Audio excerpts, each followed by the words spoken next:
ወልድ ወመንፈስ ቅዱስ አሃዱ አምላክ አሜን።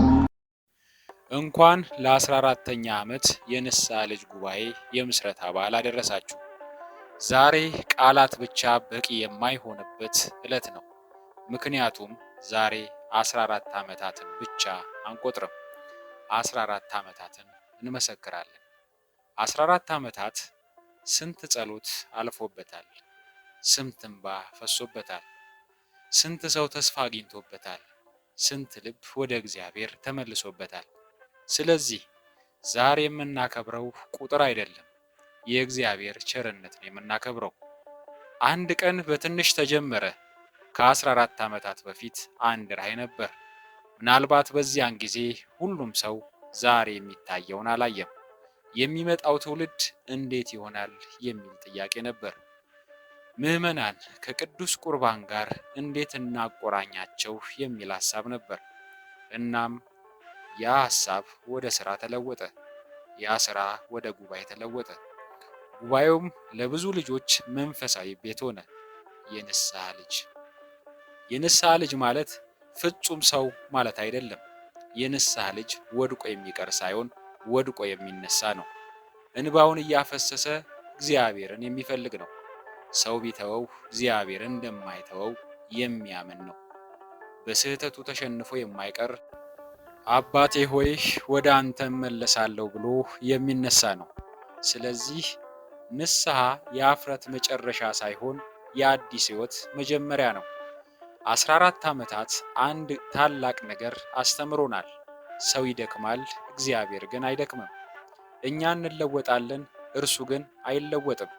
እኛ እንወድቃለን፣ እርሱ ግን እጁን ዘርግቶ ይጠብቀናል። እኛ እንርቃለን፣ እርሱ ግን በሩን አይዘጋም።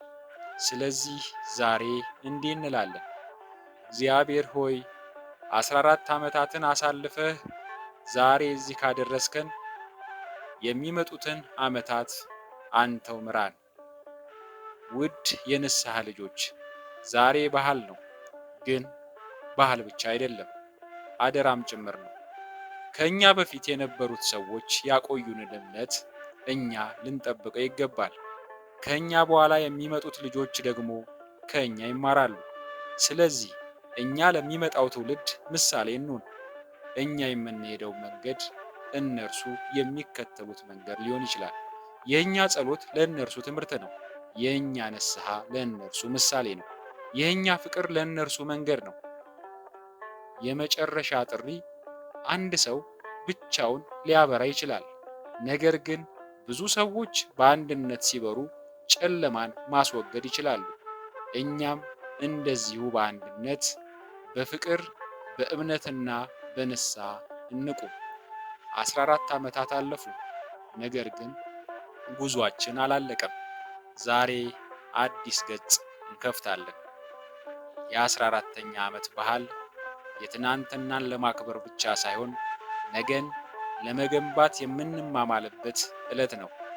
እግዚአብሔር ይህንን ጉባኤ ያጽና፣ በረከቱን ያብዛ፣ አገልግሎታችን ይጠብቅ፣ የንስሐ ልጆቹን በእምነት ያጽና።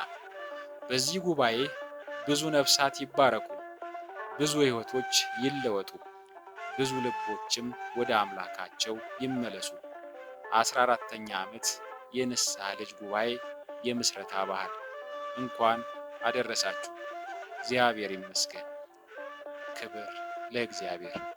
ለሁላችንም የንስሐ ልጆች የፍቅርና የበረከት ዘመን ይሁንልን። አሜን።